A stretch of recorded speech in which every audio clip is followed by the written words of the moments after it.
wala nang gutom. Wala nang gutom na Pilipino. That is my dream.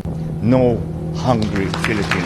Kung lalagi kang ganyan, ikaw ay walang pupuntahan. Marami ang labis na naapektuhan.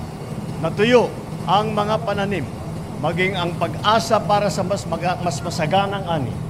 Pero ngayon, andito tayo para simulan ang solusyon. Meron po tayong ginagawa at meron po tayong magagawa. Imbis na bumaha tuwing tag-ulan, ang gagawin natin ay iipunin natin ang tubig para mapakinabangan sa panahon ng tagtuyot. At yan po ang gagawin ng Paitan Dam, isang permanenteng dam na bahagi ng Lower Agno River Irrigation System o LARIS dito sa Santa Maria. Hindi na pangarap ang pagkakaroon ng tubig, tag-araw man o tag-ulan, ang masaganang ani